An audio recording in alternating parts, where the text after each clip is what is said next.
ভাংনামাৰি দাৰুল উলুম মাদ্ৰাসা কেকানকুচিৰ সৌজন্যত আমি প্ৰতি বছৰে ধৰ্মসভা পালন কৰোঁ। আজি আমাৰ 19তম ধৰ্মসভা। আজি যেহেতু 14 নৱেম্বৰ শিশু দিৱসৰ কাৰণে আমি গছপুলি ৰোপণ কৰিছোঁ আৰু প্ৰয়াত মানে বিশ্ববিখ্যাত যিজন সংগীতকাৰ যিজন গীতিকাৰ মহামানৱ জুবিন গাৰ্গ ডাঙৰীয়াক আমি শ্ৰদ্ধাঞ্জলি জনাইছোঁ। লগতে আমাৰ শিশু দিৱস কৰিছোঁ। কৰাৰ লগে লগে সকলো ছাত্ৰ আৰু আমাৰ সমবেত ৰাইজসকল শ্ৰদ্ধাৰ ৰাইজসকল আটাইয়ে আমাৰ এই অনুষ্ঠানত উপস্থিত আছিল। তেওঁলোকৰ লগত আমি অনুষ্ঠানটো আমি পালন কৰিছোঁ। প্ৰয়াত জুবিন গাৰ্গ ডাঙৰীয়াৰ কাৰণে 2টা নাহৰ পুলি ৰোপণ কৰিছোঁ আৰু শিশু দিৱস উপলক্ষে এটি গছপুলি ৰোপণ কৰিছোঁ আৰু প্ৰাক্তন ছাত্ৰৰ কাৰণে এটি গছপুলি ৰোপণ কৰিছোঁ। ধৰ্মসভা ইছলাম মতে ধৰ্মসভা আৰু প্ৰতি বছৰে আমি পালন কৰোঁ। এই ধৰ্মসভাটো আমাৰ 19তম ধৰ্মসভা।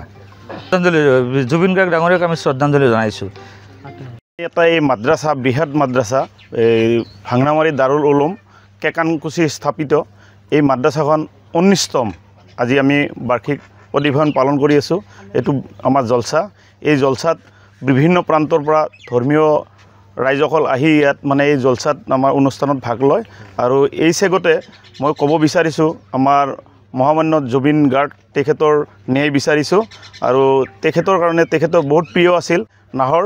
আমি নাহৰ এই চেগতে নাহৰ পুলি এটা ৰোপণ কৰিছোঁ আৰু এই চেগতে আমাৰ মাদ্ৰাছাৰ শুভাকাংক্ষী আছে, আমাৰ বাচ্চাবিলাক আছে, তেখেতসকলৰ মৌলানা আছে ইয়াত সৰু সৰু বাচ্চা তেখেতসকলে আমাৰ মাদ্ৰাছাত ধুনীয়াকৈ হাফিজি পঢ়ি আছে আৰু আমাৰ এই লোকেও পঢ়ে আছে তেওঁলোকৰ ইংৰাজী।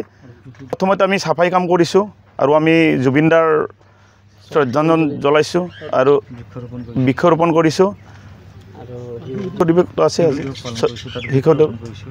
যিকোনো খবৰৰ বাবে যোগাযোগ কৰক 7099017330 লগতে 7099017110 নম্বৰত।